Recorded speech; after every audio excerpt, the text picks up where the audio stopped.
하나님 말씀 창세기 42장 1절에서 17절까지 말씀 교독합니다. 창세기 42장 1절에서 17절입니다. 구약 성경 66쪽입니다. 오늘은 2월 4일 금요일 아침입니다. 2월 4일자 본문 창세기 42장 1절에서 17절까지 말씀 교독하겠습니다. 그때 야곱이 애굽에 곡식이 있음을 보고 아들들에게 이르되 너희는 어찌하여 서로 바라보고만 있느냐? 야곱이 또 이르되 내가 들은즉 저 애굽에 곡식이 있다 하니 너희는 그리로 가서 거기서 우리를 위하여 사오라. 그러면 우리가 살고 죽지 아니하리라 하매 요셉의 형 10사람이 애굽에서 곡식을 사려고 내려갔으나 야곱의 요셉의 아들 베냐민은 그의 형들과 함께 보내지 아니하였으니 이는 그의 생각에 재난이 그에게 미칠까 두려워함이었더라. 이스라엘의 아들들이 양식 사러 간 자 중에 있으니 가나안 땅에 기근이 있음이라. 때에 요셉이 나라의 총리로서 그 땅 모든 백성에게 곡식을 팔더니 요셉의 형들이 와서 그의 앞에서 땅에 엎드려 절하매 요셉이 보고 형들인 줄을 아나 모르는 채 하고 엄한 소리로 그들에게 말하여 이르되 너희가 어디서 왔느냐? 그들이 이르되 곡물을 사려고 가나안에서 왔나이다. 요셉은 그의 형들을 알아보았으나 그들은 요셉을 알아보지 못하더라. 요셉이 그들에게 대하여 꾼 꿈을 생각하고 그들에게 이르되 너희는 정탐꾼들이라. 이 나라의 틈을 엿보려고 왔느니라. 그들이 그에게 이르되 내 주여 아니니이다. 당신의 종들은 곡물을 사러 왔나이다. 우리는 다 한 사람의 아들들로서 확실한 자들이니 당신의 종들은 정탐꾼이 아니니이다. 요셉이 그들에게 이르되 아니라 너희가 이 나라의 틈을 엿보러 왔느니라. 그들이 이르되 당신의 종 우리들은 12 형제로서 가나안 땅 한 사람의 아들들이라. 막내 아들은 오늘 아버지와 함께 있고 또 하나는 없어졌나이다. 요셉이 그들에게 이르되 내가 너희에게 이르기를 너희는 정탐꾼들이라 한 말이 이것이니라. 너희는 이같이 하여 너희 진실함을 증명할 것이라. 바로의 생명으로 맹세하노니 너희 막내 아우가 여기 오지 아니하면 너희가 여기서 나가지 못하리라.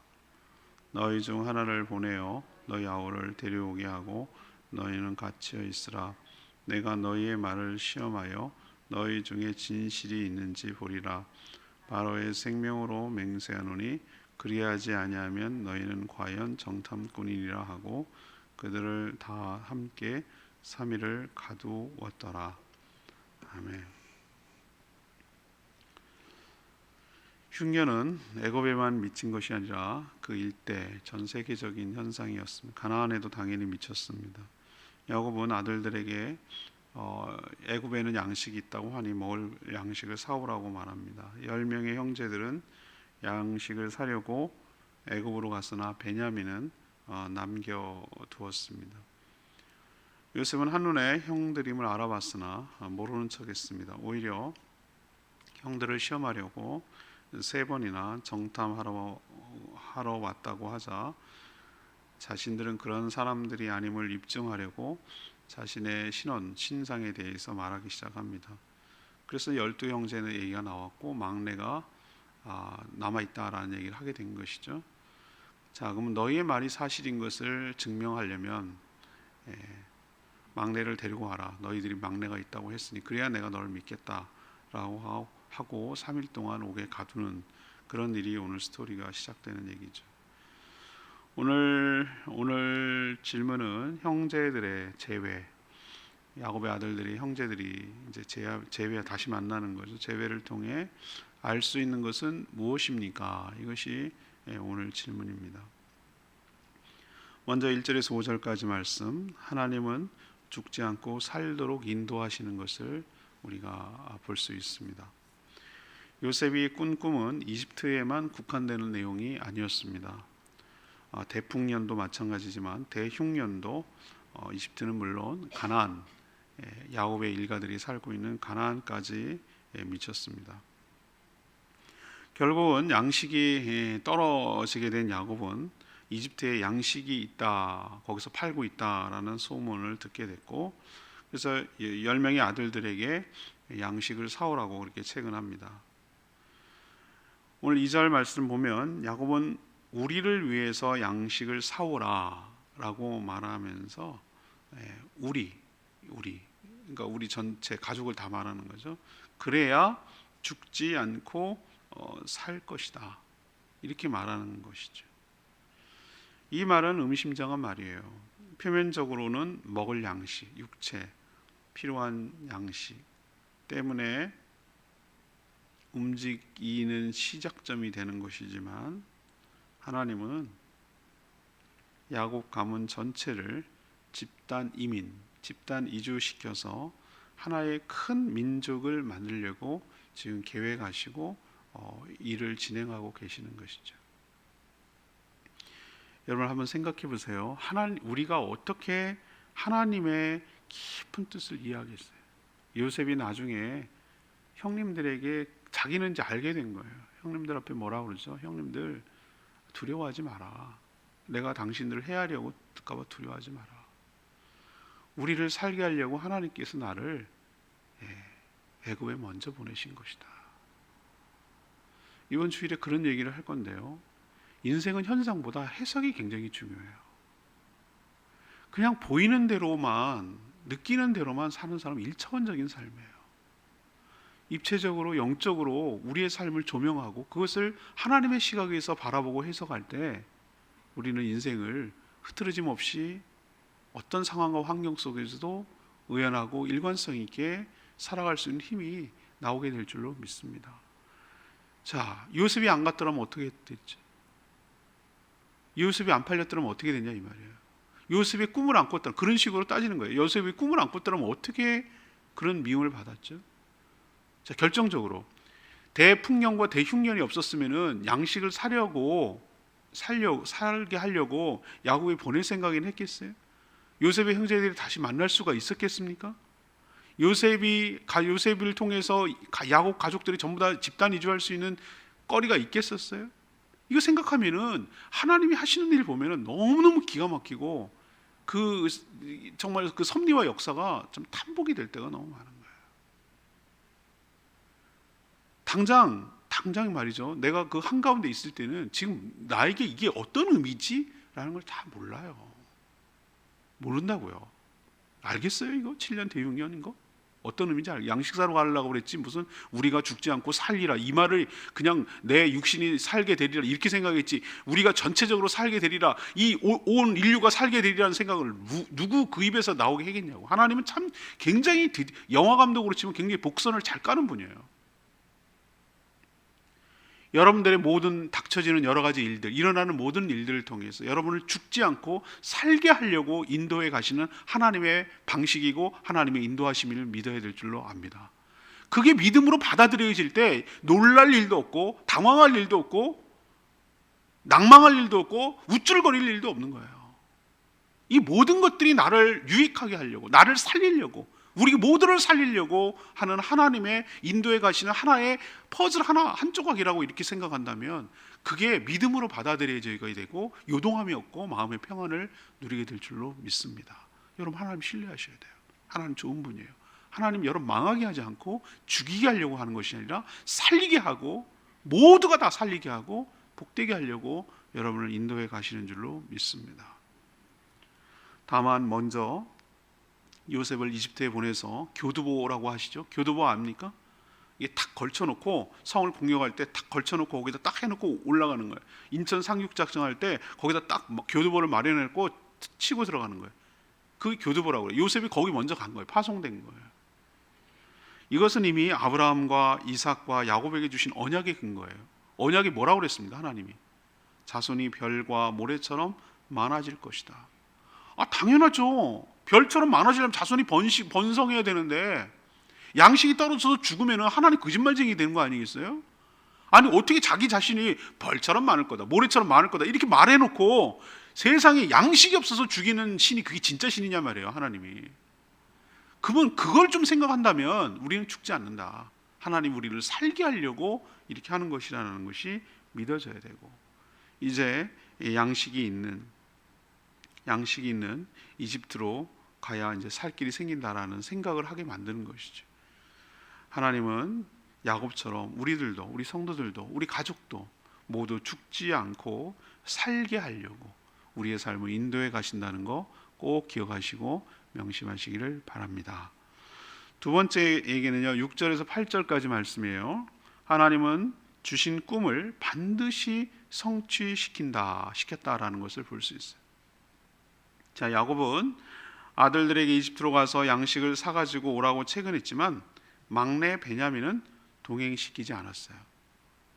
그 이유가 뭐죠? 오늘 여기 나오잖아요. 이미 그의 친형 요셉을 잃었다고 생각했기 때문에 이 베냐민마저 또 밖으로 내돌렸다가 죽을까봐, 잃어버릴까봐 두려웠기 때문에 싸고 도는 거예요. 지금. 이게 문제가 돼요. 나중에 야곱이요, 험한 세월을 살아왔다 그러는데 전 가만히 보면은 하나님께서 야곱을 얼마나 깎고 다듬는지, 그래서 그의 이름에 걸맞는 이스라엘, 내가 너를 이스라엘로 부르리니, 이 말은 이스라엘 만들겠다는 하나님 의지의 표현이라고 제가 말씀드렸어요. 우리도 보면 모난 돌에 정 맞는다고 우리가 여러 가지 정말로 하나님의 조각품으로 만들어가기 위해서 그분이 깎이고 또 깎이고 그래야 돼요. 이 정도면 깎였으면 충분히 깎인 것 같죠, 우리 생각에. 근데 이 야곱 보세요. 얼마나 하나님께서 다듬어만. 근데 손을 대면 될수록 사람을 망가뜨리지만 작품을 하나님은 더 걸작품으로 만들어 가시는 줄로 믿습니다. 야곱 보세요. 베델에서 도망칠 때 하나님 만나게 하고, 야곱 하란에서 거기서 바다만하면서 얼마나 정말 죽을 고생합니까? 삼촌한테 맨날 당하고 쏟고 뭐 이러면서 당하고, 돌아올 때 삼촌한테 추격당하지 않나, 에서형한테 죽을 고비를 넘기지 않나, 돌아왔더니 세겜에서 디나 강간 사건 때문에 정말 쫄딱 망하고 죽게 생기지 않았나. 얼마나 험한 세월을 살았냐고요. 이제 끝난 줄 알았어. 끝난 줄. 요셉 죽지 않나. 또 그 끼고 도는 거예요. 이게 못 내려놓는 거예요. 이거 못 내려놓는 거예요. 하나님보다 더 사랑하는 것, 하나님보다 더 위에 있는 거, 하나님 그거 용납하지 않았어요. 그게 뭐가 됐든 간에. 이거 자기가 끼고 들고 애착을 가지고 편애하고, 요셉이 이제 죽었으니까 이제 얘 하나라도 붙들고 꼭 쥐고 있으려는 그거 하나 내려놓으라는 거예요. 내려놓으라고. 베냐민을 내려놔야 네가 산다고. 그걸 이번 다음 주에 얘기할 거예요. 다음 주에 얘기합니다. 제가 묵상을 끝냈으니까 그건 알죠. 그걸 내려놔야 돼요. 그거 내려놔야 다 살아요. 그거 안 내려놓으면은 다 죽어. 하나님 그거 뺏어내요. 손 놓게 만들어요. 기필코 하나님 하시는 거 보면은 그거 내려놓게 만들어요. 그게 나를 죽이려는구나. 아니요, 네가 그게 사는 길이에요. 하는 거 보세요. 끝까지 안 내려놓잖아요. 이미 이집트의 세계 각지에서 양식을 사러 온 자들이 정말 많았어요. 요셉 다 알고 있었죠. 그게 꿈 해몽대로 된 거예요. 하나님이 주신 계시죠, 그게. 그래서 풍년 때는 5분의 1씩 다 대입을 해놨어요. 흉년 때는 뭐 하는 일을 하죠? 그것을 관리하고 팔아서 그 전부 다 그 비용이 다 어디로 들어갔어요? 바로 손에 들어가니까 바로는 너무 좋은 거예요. 그러니까 요셉한테 가서 물어보라. 어떻게 하라는 대로 해라. 이렇게까지 얘기하잖아요. 요셉의 형들도 양식을 사러 왔기 때문에 총리에게 엎드려 절을 했어요. 6절 보세요. 예의를 갖춰야 되지 않겠어요? 6절에 엎드려 절했어요. 이 장면이 무슨 장면입니까? 어렸을 때 요셉의 꿈대로 이루어진 셈이죠.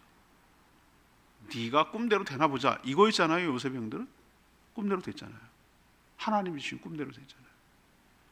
물론 형들은 자신이 절하고 있는 상대가 동생 요셉이라고는 상상도 못했을 거예요. 물론 미디안 상인들을 통해서 팔았고 이집트로 가는 것은 알았지만, 이런 다른 종족 노예 출신이 나라의 총리가 되리라고는 자기들에게는 생각도 못했고, 통역을 통해서 또 말하고, 요셉이 또 여러 가지 위험과 복장을 통해서 이렇게 다 하고 있었으니 알 턱이 없죠. 형들은 꿈꾸는 자가 오는도다. 도단에서 요셉을 구덩이에 넣고 죽이려고 저를 죽이면 그 꿈이 이루어지나 보자 라고 했던 그 꿈이 무산시키려고 했지만 그 꿈이 하나님께서 오늘 반드시 이루어지게 하고 있는 줄을 우리 눈으로 보고 있는 것이에요. 우리도 하나님이 주신 비전, 하나님이 주신 꿈을 우여곡절과 어려움이 있지만 하나님께서 그 꿈을 반드시 이루어 주실 줄로 믿습니다. 그리고 하나님이 계획한 비전을 모든 인류를 구원하기 위한 그 하나님의 놀라운 복음의 사역 계획이 지금도 진행되고 그 꿈대로, 그의 꿈대로, 하나님의 비전대로 반드시 이루어질 줄로 믿습니다. 세 번째, 9절에서 17절까지 말씀이에요. 하나님은 지은 죄를 직면하도록 하시는 일을 하십니다. 요셉의 형들은 절을 했던 총리가 요셉이라고 상상도 못했지만 요셉은 한눈에 형들인 것을 알아왔어요. 물론 20년이 훨씬 넘은 세월이었지만 우리도 20년이 넘었다고 형제를 몰라봐요? 그게 말이 되겠어요? 알아보죠. 형제는 그게 독특해요. 피를 나눈 형제들은 멀리 떨어져 있어도 희한해요. 그게 뭔가 있어요. 피를 나눈 형제들은. 그렇지만 자신의 정체를 드러내지는 않았어요. 요셉이 굉장히 지혜로운 사람이거든요. 그는 이미 아버지 야곱을 비롯해서 모든 가족들을 이 무서운 대흉년에서 건져내고 평안하게 살게 하고 싶은 마음이 간절했고 또 그럴 계획도 가지고 있었어요. 하지만 여전히 형제들이 자신이 죽었다고 아버지를 속인 것처럼 베냐민에 대해서도 그렇게 대하는지에 대해서 여전히 편애하고 있는 아버지를 편애하고 있는 베냐민도 그렇게 미워하는지, 자기처럼 죽이려고 하는지. 그러면 같이 못 사니까 여기서 다 데리고 와서 살더라도 서로 똑같을 거 아니에요. 그리고 미워하고 서로 할 거 아니에요. 그리고 자기를 팔아넘긴, 밉다고 꿈꾼다고 팔아넘긴 자신들이 저지른 죄에 대해서 진심으로 잘못했다고 뉘우치는지에 대해서 알고 싶어요. 그게 돼야 용서하고 용서받고 화해가 되고 형제들이 행복하게 살 수 있기 때문에, 그게 먼저 선행되어야 되기 때문에 그걸 알아보고 싶은 거예요. 그래서 통역을 통해서 너희들이 양식을 살아왔다고 계속 말하는데도 너희들이 이 나라를 정탐하러 왔느니라 계속. 그러니까 막 알아서 술술 불어. 아니라는 걸 증명해야 되니까. 아니거든요. 우리 그렇게 된 사람이 아니에요. 우리는 한 형제입니다. 첩자면은 서로 다른 형제가 첩자가 모여서 이렇게 올 수는 없잖아요. 다 서로 그렇잖아요. 우리는 다 형제입니다. 그러니까 신원이 확실합니다. 우리는 분명한 사람들입니다. 가나안에서 왔고요. 지금 12형제인데 한 명은 아버지 하나님 있고요. 한 명은 없어졌고요. 거짓말하고 있죠. 없어졌고요. 그리고 10명 우리가 형제입니다. 이렇게 이제 자기들이 그 어떤 확실합니다. 첩자가 아닙니다. 신원이 분명합니다. 이걸 자꾸 입증하려고 이렇게 계속 얘기하는 가운데 꼬투리가 잡혔어. 이렇게 얘기합니다. 요셉은 모든 말이 사실이라면 베냐민을 데려오라. 니네가 그 말이 사실이라면 지금 한 명 있다며. 모르는 척하고 알고는 다 있지만 다 알고 있죠. 형제들 얘기를 왜 모르겠어요. 알고 있지만 이 얘기를 왜 하는가?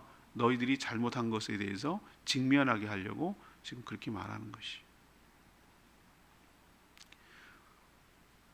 도덕이 재발절이고 완벽하게 하여튼 목회자들한테 사기꾼들이 얼마나 많이 찾아오는지는 모르시죠? 목사라는 약점을 이용해서 자기 이익을 취득하려고 얼마나 많은 사기꾼들이 접근하는지 몰라요. 저는 일단은 내가 모르는 전화번호가 뜨면 안 받아요. 하도 많은 사기꾼들이 접근해서 뭐라고 얘기하냐면 문자로 얘기하세요 이렇게 먼저 얘기합니다. 급하면 자기가 문자로 얘기하겠지. 그리고 내가 이 사람은 믿을 만한 사람이라고 했을 때 저장을 해둬요. 번호하고 이름을. 그러고 나서 그 다음부터 받지, 모르는 사람에게 전화 오면 안 받아요.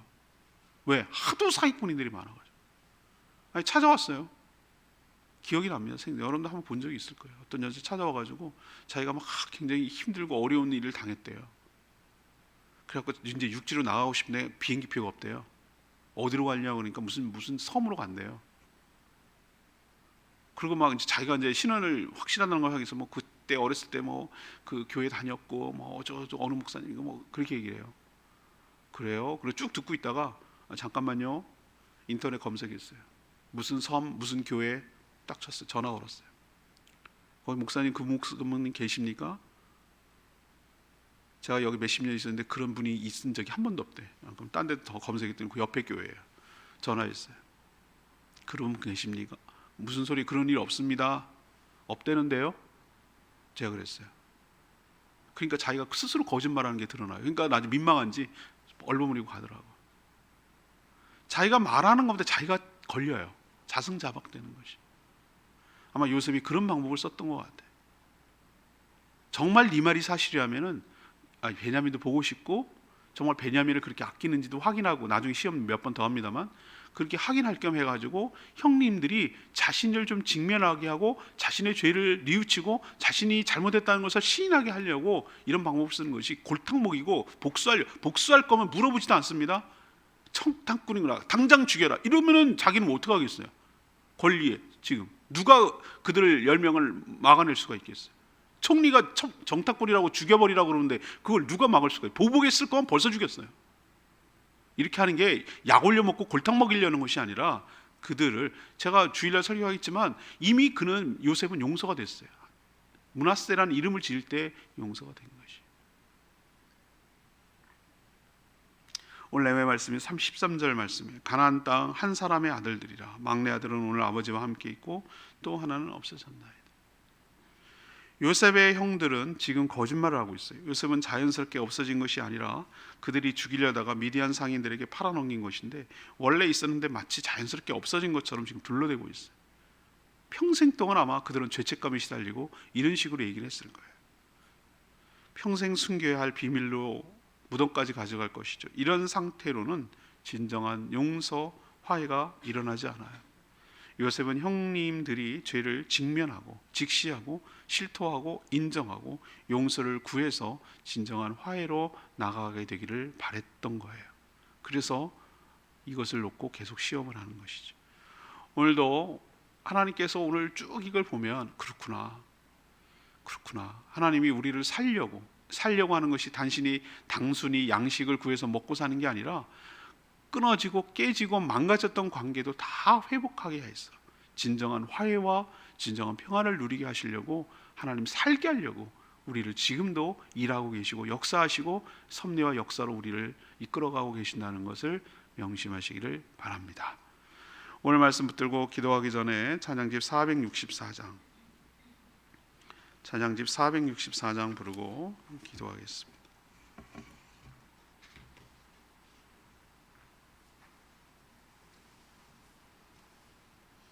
찬양집 464장 주의 신을 내가 떠나 찬양하겠습니다.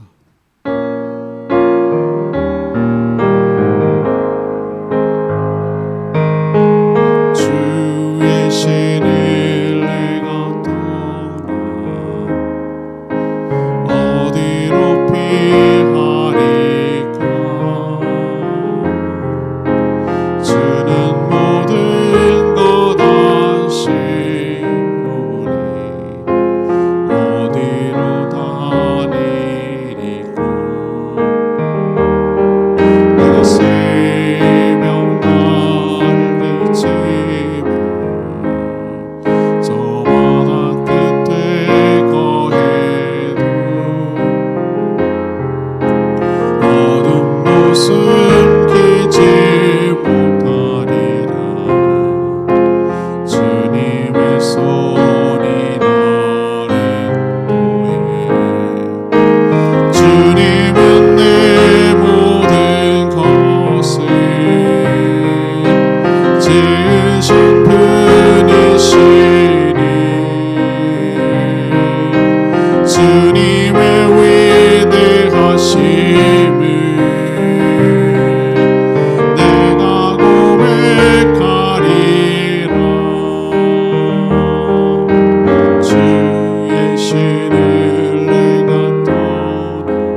손을 어떻게 피할 수가 있겠어요? 하나님의 선하신 그 손길이 우리의 삶을 인도해가는 줄로 믿습니다.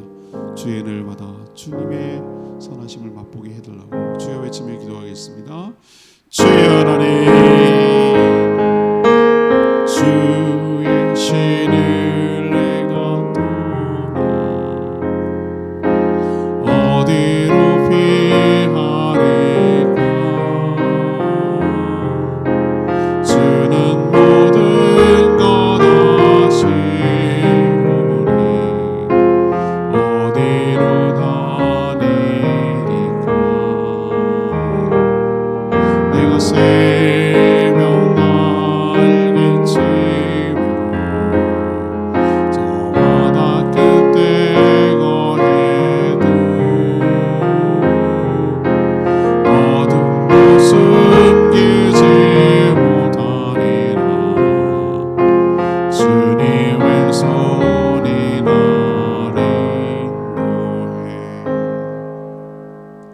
하나님, 당면한 어려움만 생각할 때 이해할 수 없고 원망이 될 때도 있지만 하나님, 우리를 죽이려고 몰아가는 것이 아니라 오히려 우리를 살리려고 인도해 가시는 과정 중에 있음을 깨닫게 하여 주시옵소서. 요셉이 꾼 꿈을 끝내 결국은 이루어졌듯이 하나님, 우리에게 주신 꿈도 비전도 이루어 주실 줄로 믿습니다. 그러나 온전한 화해와 회복을 위해 죄를 직면하고 고백해야만 용서가 일어날 수 있음을 깨닫게 하여 주시옵소서. 저희도 죄는 결코 그냥 덮어졌다가 없어지는 것이 아님을 깨닫고 직면할 수 있는 용기를 주시고 또 그래서 용서받게 하여 주시옵소서. 오늘도 간구하는 모든 기도 주님께서 응답하여 주시길 원합니다. 주님과 동행하는 복된 하루 되게 하옵소서. 모이는 모든 목장들마다 복 내려 주시옵소서. 주님께 모든 것 맡기며 예수 그리스도의 이름으로 축복하며 기도합니다. 아멘. 오늘 하루도 주님의 은혜 가운데 살아가는 복된 하루 되기를 축복합니다. 주님을 기도하고 바로 시작합니다.